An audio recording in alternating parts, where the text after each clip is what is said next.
명백한 언론 탄압이고 그리고 공산당식 사상 강요를 또 자행하고 있다라고 네. 생각합니다. 그리고 이제 관련해서 어떤 사람이 사업자로 있는지 뭐 대표 명단이라든지 이런 것까지 공개를 했더라고요. 예. 그건 또 표적을 제공해서 인민재판하라는 공산당식 지시사항 같은 것들로 저는 봤습니다. 그리고 진짜 정말 우리나라 여론을 흐트려 놓고 국민들에게 호도했던 세력이 누굽니까? 김어준입니다. 예. 그 사람이 운영했던 여론조사 꽃이라는 기관은 정말 그 좌편향적인 결론을 내면서 중도인 척, 합리적인 척 이야기했거든요. 예. 심지어 그걸 가지고 우리 당에서 보수 참칭하는 분들, 무슨 보수하시는 분들이 인용을 하기도 했고요. 예. 대통령을 공격하기 위한 수단으로 지금 1, 2년 가까이 계속 써왔습니다. 예. 그리고 더 기가 막히는 것은 사실 아무런 물리적 충돌도 없었던 계엄이었는데 예. 그때 누가 도망갔습니까? 김어준 씨 도망갔었잖아요. 예. 네, 그러니까 본인도 이것과 관련해서 여론조사 꽃 관련해서 저는 굉장히 뭔가 잘못한 지점들이 있을 것이다. 사실 대통령이 계엄을 선포한 내용에서도 보면 반국가 세력에 대해서 이야기를 했습니다.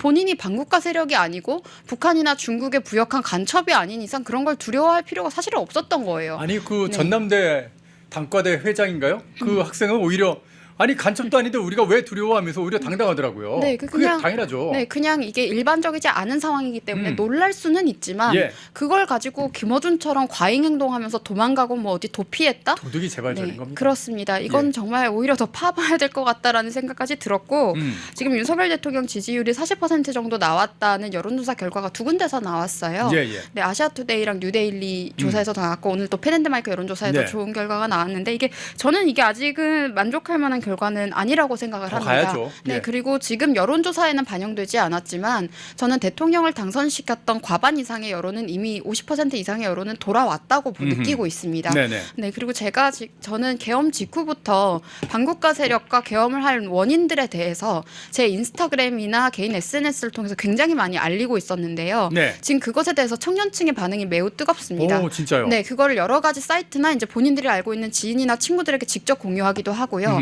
그래서 그 내용을 통해서 많은 것들을 자각을 하고 지금 저에게 뭐 메일이라든지 응원 같은 것들이 굉장히 많이 오고 있거든요. 예. 저는 그 어느 때보다도 청년들의 정치에 대한 문제의식이 가장 고조된 시점이다라고 지금 느끼고 있고요. 이런 점을 오히려 정치가 따라가지 못하고 여조 결과에 반영이 덜 된 것 같다라고 느끼고 있었습니다. 야, 정치가 따라가지 못한다라는 말씀을 딱 하니까 국민의힘 의원들이 깜짝 놀랄 것 같다는 네. 그런 생각도 해봅니다.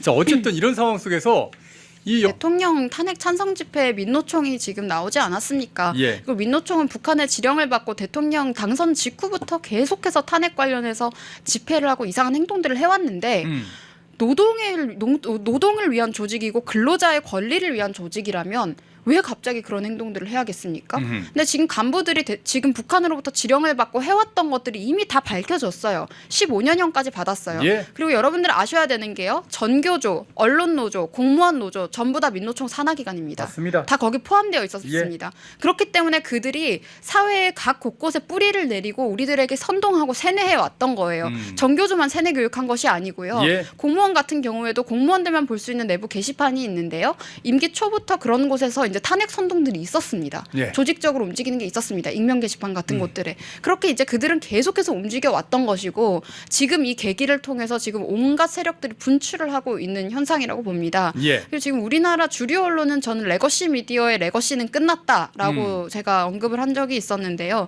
더 이상 정보를 전달하는 것이 아니라 오히려 정보를 왜곡하고 있기 때문에 찌라시 같은 소문이나 뿌리고 다니는 그런 수준으로 지금 전락했고 국민의 신뢰도도 굉장히 저하되어 있다라는 말씀을 드리고 싶고요. 지금 뭐 MBC 같은 경우에는 지금 허가를 받지 않고 방송을 한다라는 이야기도 있던데요. 예, 그게 뭐냐면 방송통신위원회 법에 따르면요. 대한민국의 전파는 국민의 것입니다. 그래서 각 방송사가 그 국민의 전파를 빌려가지고 방송을 하는 그런 형태거든요. 네. 근데 그게 해마다 사업 기간을 딱 그러니까 1월 1일부터 12월 31일까지 딱 정해져 있어요. 그러니까 올해 2025년이 벌써 시작이 됐지 않습니까? 네. 그러니까 올해 사업 승인을 다시 받아야 되는 거예요. 전파를 다시 빌려야 되는데 네.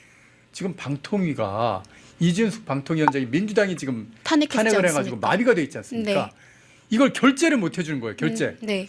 그래가지고 지금 현재 MBC, KBS, JTBC 뭐 이런 종편들까지 전부 다 결제받지 않은 채 국민의 재산인 전파를 무단으로 지금 사용을 하고 있는 겁니다. 불법이죠. 어떻게 불법이에요. 보면. 네, 지금 근데 그것도 예. 모르고 지금 자기들이 그런 식으로 불법 행위를 저지르면서 또 가짜 뉴스를 뿌리고 다니잖아요. 그러니까요. 그래서 그들이 말하는 가짜 뉴스는 전에 앵커님께서도 지적하셨지만 사실을 교묘하게 호도해서 예. 이미 자기들은 사실을 말했다는 것처럼 이야기를 하는데요. 그게 정말 나쁜 좌편향 언론들의 실태다라는 점을 좀 지적을 드리고 싶고요.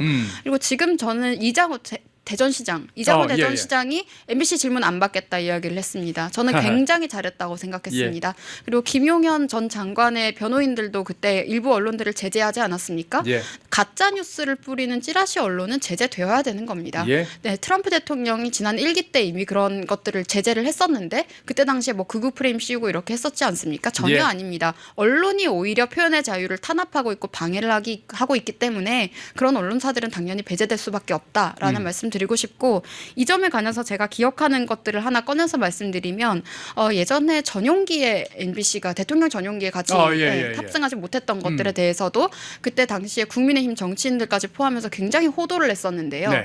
그때 왜 그런 처분을 받았느냐면요. 계속해서 엠바고를 어기고 지금 출입기자단의 다른 기자들과 언론사들이 지키고 있는 룰을 번번이 어겨왔기 때문에 예. 그렇게 된 겁니다. 그건 징계 처분입니다. 근데 그걸 가지고 오히려 당당하게 이야기를 하고 여기에 선동하고 같이 호도하고 있었던 그런 정치인들도 다 반성해야 된다라고 말씀을 좀 드리고 싶습니다. 예.